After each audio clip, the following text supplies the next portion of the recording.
This morning, I am going to be talking about integrating our spiritual path with our mundane life, which is closely related to the topic that I had for this talk, which is about compassion and interdependence. In our mundane life, we find that we are interrelated to all beings on the face of the earth, and even those that fly in the air and swim in the oceans.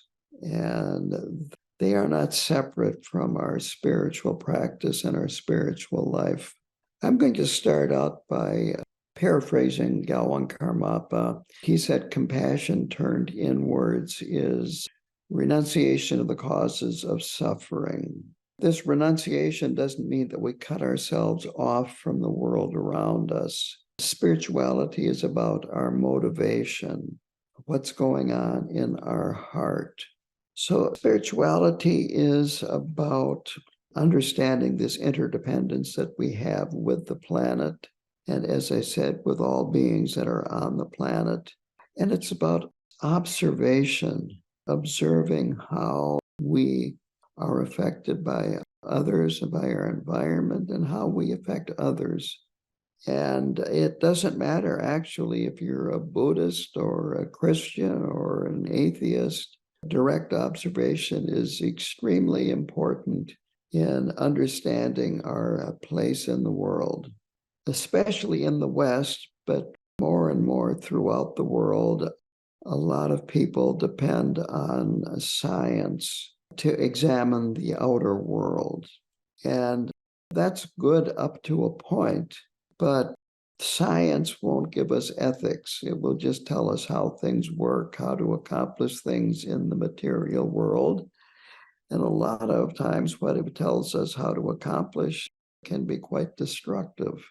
So we need to have more than just good understanding of the material world, the physical world. We have to understand it, but we don't want to let it dominate our lives. Nowadays, there is so much information available, so much distraction, so much busyness. Frequently, inner wisdom doesn't even come into a person's mind that they're so busy, distracted. I heard a joke out at KTD. Two aliens came to Earth. Of course, they look very different from humans. And one said to the other, "What are we going to do when people start noticing us?" And the other one said, "Don't worry, they won't. They're too busy looking at their phones." And it's almost to that level. Quite honestly, even in KTD shrine room, people had their phones out, and you would hear phones go off and beep and so on and so forth. It's almost impossible to escape from the digital world and all the distractions. But if we don't, you might say, put down the phone, we can never come in contact with this inner world that we have, the inner wisdom that we have, the self-awareness that we have. And if we don't know ourselves, how can we know others? And in fact, if you really want to know others well, it's necessary to know ourselves well first. If we can really see ourselves clearly and understand how our mind works, and you might say the detours that we can take, then we can begin to understand other people better. We have to find meaning in our lives very simply. We have to find out these truths by ourselves. If they are handed to us, let's say we read them out of a book or view them on a video or attend a teaching and say, this is the way it is. It's just words. You might say it's a type of blind faith, and it can lead to negative directions where you think you understand things, but all you do is understand the words, and you don't really even understand the words. Karmapa has made a distinction between religion and spirituality. And religion is, you might say, the way it is presented in a particular format, words, books, and so forth. And spirituality is internalizing that, but discovering the truth behind the words, behind the rituals, behind the ceremonies, where you're discovering the truth for yourself. If the truth is given to you, it's somebody else's truth. It's not your truth. But if you discover the truth, then it becomes your truth. So really, this external religious framework, if you prefer, it's words, ethics, stories, teachings, explanations. It's a great starting point. It's a beginning that spirituality is relating to the religion with your own experience. It's interesting. I once attended a training. It was for chaplains that were in the state of Wisconsin, both prison chaplains and hospital chaplains, nursing home chaplains, and so forth. And the people that were presenting, they said, regardless of what religion a person claims to be, their practice of the religion is very individual. It isn't necessarily according to the way they would do it, the church that they attend, if they attend church. And this is kind of getting at the same thing. I was told by one of Khenpo Karthar Rinpoche's translators, he said it is the duty or the job of the Lama to push the student to go further than they would by themselves. But on the other hand, the Lama doesn't give the student the truth. The Lama guides the student to discover the truth for themselves. So if we have this spirituality deeply rooted in ourselves, our experience of life can be very enriching. Anything and everything that we experience in life can deepen our understanding, our wisdom. So to begin with, we need to discover our Buddha nature. We need to discover this inner path and this truth within us. We need to understand that the potential is within us, that we don't get it from other sources, from a particular ceremony, and so forth. What we are doing is developing this Buddha nature that has always been present, but has been hidden. There is a term that makes a lot of sense here, and that is self-secret. And that is the teachings, no matter how profound they are secret until you discover them. And this is why teachings are given at different levels. It is said that the Buddha taught according to the aptitudes and motivations of his students. And all good lamas, Khenpo Karthar Rinpoche, Gyalwang Karmapa, and so forth, come to mind immediately, will teach according to the aptitudes and motivations of their students. You don't give very advanced teachings to students that are not capable of receiving these very advanced teachings.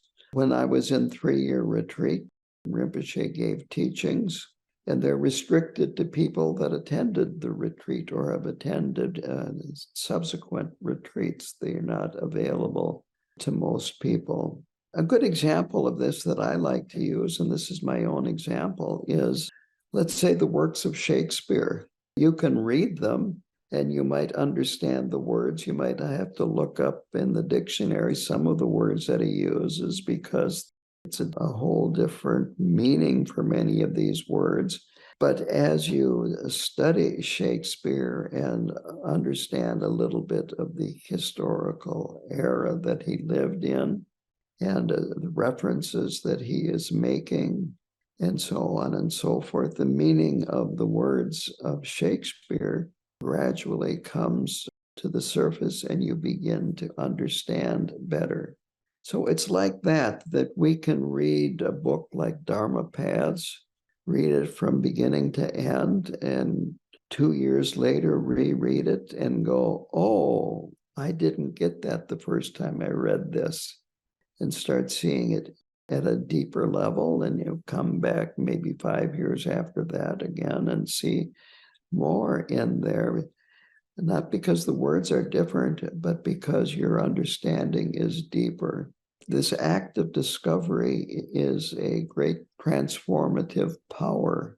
It really helps us deepen our understanding and come in better relationship with our inner wisdom. It helps us understand life better and our place in the world. There is one problem. Karmapa mentions the idea of spiritual consumerism. And he brings that up because it's very common today for people wanting to just put together a spiritual path that makes them feel comfortable. And there are some spiritual paths out there that do that.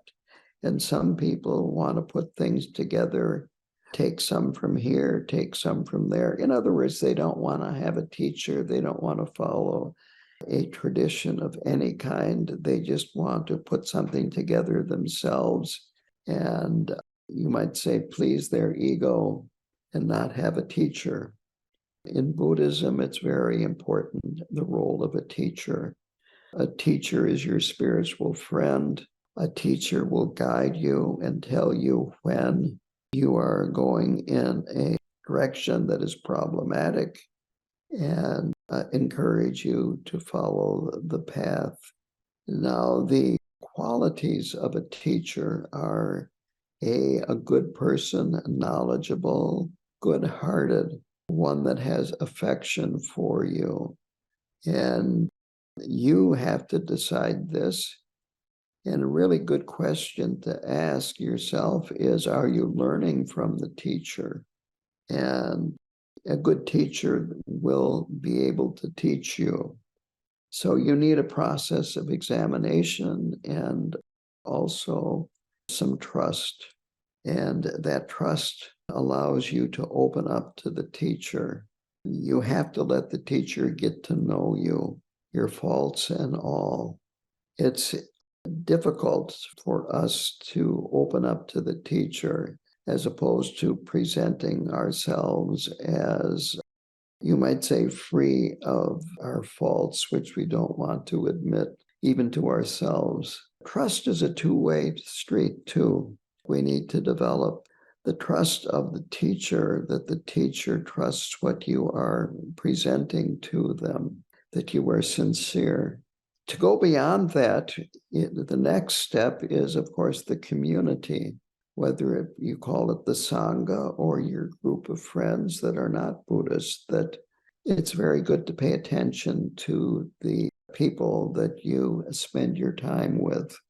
After being with a particular friend or a group of friends, it's always good to examine yourself and contemplate, how has this affected me? Am I in a better place now having contacted this person or this group of friends, or am I in a more negative place? Have they lifted me up or have they brought me down? It's excellent if you have a friend that is Buddhist who can share your interests, where you can talk about the teachings and practice, ethics, and so forth. And again, examine, does this person lift me up or bring me down? Does it bring out the best in me or even the better in me? Or does it bring out the kind of the negative aspect of me? Do I complain a lot to this person, or when I'm around that person, do I gripe a lot? And of course, we want to be good friends too, and we want to encourage and inspire other people. We need to be trustworthy with our friends, and we need trustworthy friends. The fact is that we are social beings, and we need to have these friendships. If we look at interdependence and how we are interrelated, this really can help us understand relationships with other people. It's easy to think that we are independent beings, that we don't need the help of other people. Just looking at something as simple as eating a meal, you realize that many, many hands have touched the food in many different ways, even if not physically touched the food, but everything from the farmer that grew the food and the people that helped the farmer grow the food and the people that produce the machinery that the farmer used to grow the food and the people that produce the machinery used to process the food, transport the food, refrigerate the food if necessary, can it, take it to the grocery store, put it on the shelves, sell it to you, and on and on and on. Tens of thousands, perhaps millions of people had something to do with a meal that you ate, because all the people that had something to do with it, they needed food, clothing, shelter, and other things, and those were produced by more people. I told this story before too. I have a favorite brand of roasted nuts, and I looked on the jar, and the headquarters are in Austin, Minnesota, and they listed the countries of the world that the nuts could come from, and it was a lot of tropical countries. Just a jar of nuts. You have a U.S. corporation with its branches and so forth all over the United States, and probably the nuts are packaged and then sent out to warehouses, and then from there to grocery stores and so on and so forth. But then the nuts themselves come from all these tropical countries like Indonesia, Vietnam, Brazil, and on and on and on and on and on. And all the people in those countries that are benefited when you pay money for the nuts, because the money goes, at least some of it goes back to them. So if we can contemplate this and realize how fortunate we are that the things that we like in life are provided by other people. Now, in terms of traveling the path, it's good to try to keep it simple. The Tibetan Buddhism can be very complicated, very complex.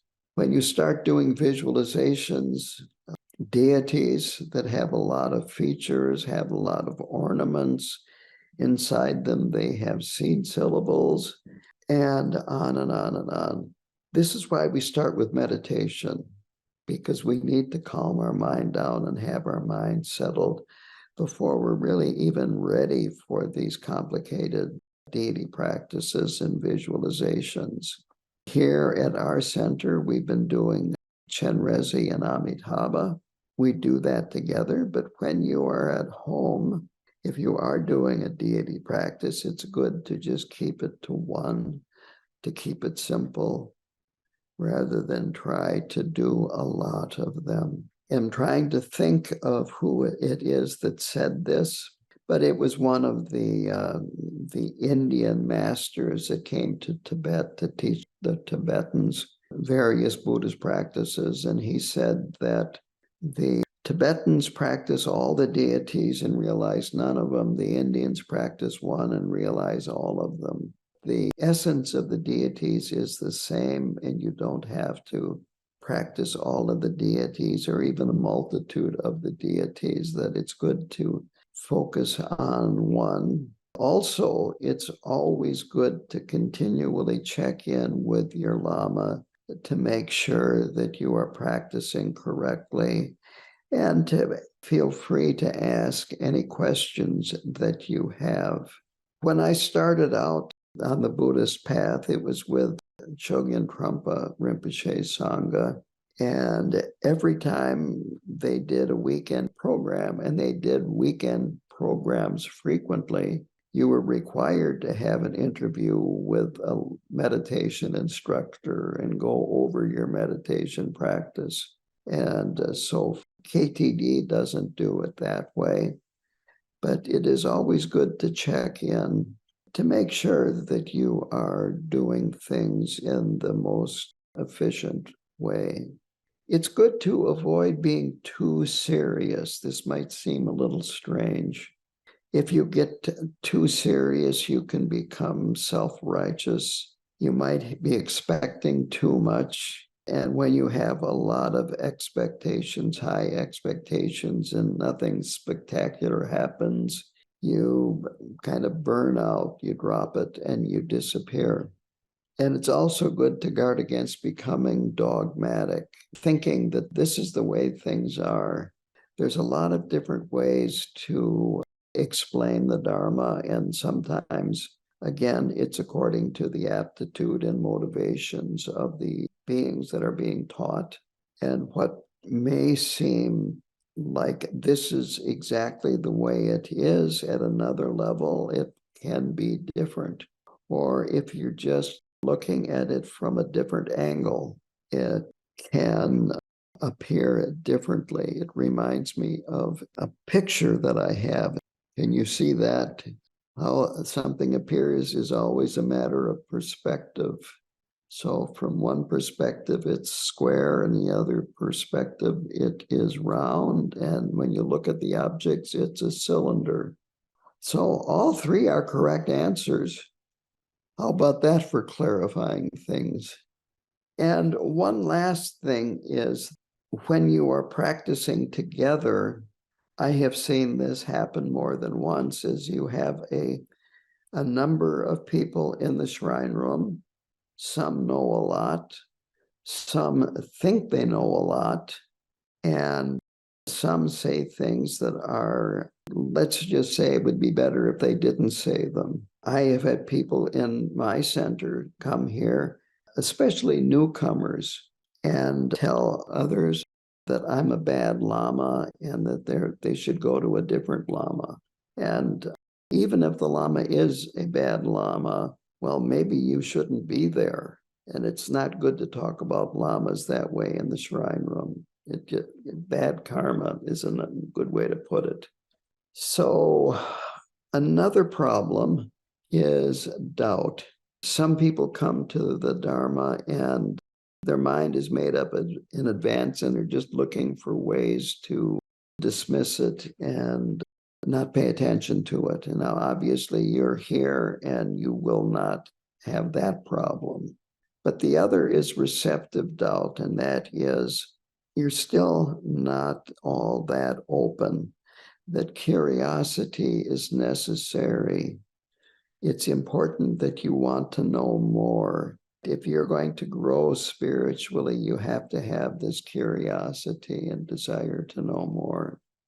So it's good to take a lively interest, have questions, and remain engaged in the teachings and readings and practice and so forth, and to try to connect your whole life to spiritual growth. There really is nothing in life that cannot be included in spiritual growth. And blind faith is a problem because there's no curiosity, there's no interest. You're just taking this whole package as being the truth, and you're not learning anything. You're not gaining anything. You're just accepting the whole thing without questions. And so blind faith is actually a huge problem to traveling the path. It keeps you from traveling the path. Now, as we practice, we start out by our practice being very different from our busy life. We try to calm down at least a little while, separate ourselves from the busy life, have a quiet, peaceful shrine room where we're not disturbed. We want our practice to be more than just another item on our to-do list for the day or for the year or whatever. In a way, we're making friends with ourselves. It's a type of self-care.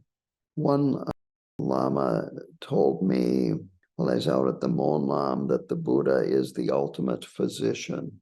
that he talks about taking care of our mind and taking care of our body. Now, when we develop then this mindfulness through meditation and other practices, and we make friends with ourselves, we start seeing through fresh eyes, seeing ourselves through fresh eyes. And we can take this into post-meditation when we're done with our practice and go into the world and start seeing the world with fresh eyes. This way, we gradually integrate the mundane external world with our practice. When you take mindfulness and awareness into the world, you see things you missed before, things about other people, about their reactions to you, your reactions to them. And the teachings become clearer. They become alive in a way. If your practice is working and you're bringing it into the external world, priorities will change, relationships change. In a way, our world changes. I find it very good to, from time to time, you might say, take a time out. This is football for time out. And just see, how are you doing right now? Where is your mind? What are you thinking about? And maybe follow the breath for a minute or two or three and kind of become centered. It's great to occasionally take a little time for mindfulness and concentrate on a sound, an object, a form. When you're eating a particular taste, a smell, and so forth. All of this helps keep us, you might say, grounded, keeps our mind from going off in wild directions. This just helps us keep centered, keep us bringing Dharma practice into our lives. And believe it or not, Yawan Karmapa even says it's good to have some laughs now and then, that this can help ease the tension, help us relax. He also says, this is paraphrasing his words, remember you're under no obligation to take everything so seriously. This reminds me of that book, which was something like Don't Sweat the Little Things, which I never read, but I think on the end of the book, he said something like, it's all little. We think that things that crop up in our lives are so important, but in the long run, it's little. When you're working with other people, we get into relationships, and people that we're close to, we get into very structured relationships, let's put it that way, where you respond the same way that you always respond to, and they respond in the same way they always respond. And it's a very predictable, and as a result, everybody feels comfortable, but nothing happens because it's just a repeating of the same thing over and over and over again. And I like to use this example. A lot of times our relationships are like a game of ping pong, and the other person says something, it's like serving a ball, the ping pong ball, and you don't have to return the serve. You don't have to hit the ball. You can let the ball go right by. So when things are getting into an argument, you don't have to respond. You can just let whatever comment the person said go by without comment or response. We can just be a little more light-hearted and a little more playful. I think all of you know that I have been known to joke once or twice. So this can help us make positive choices. If we don't respond, give a little thought to it, think about it, we can come up with a more positive response, more skillful response, and go beyond our habitual behavior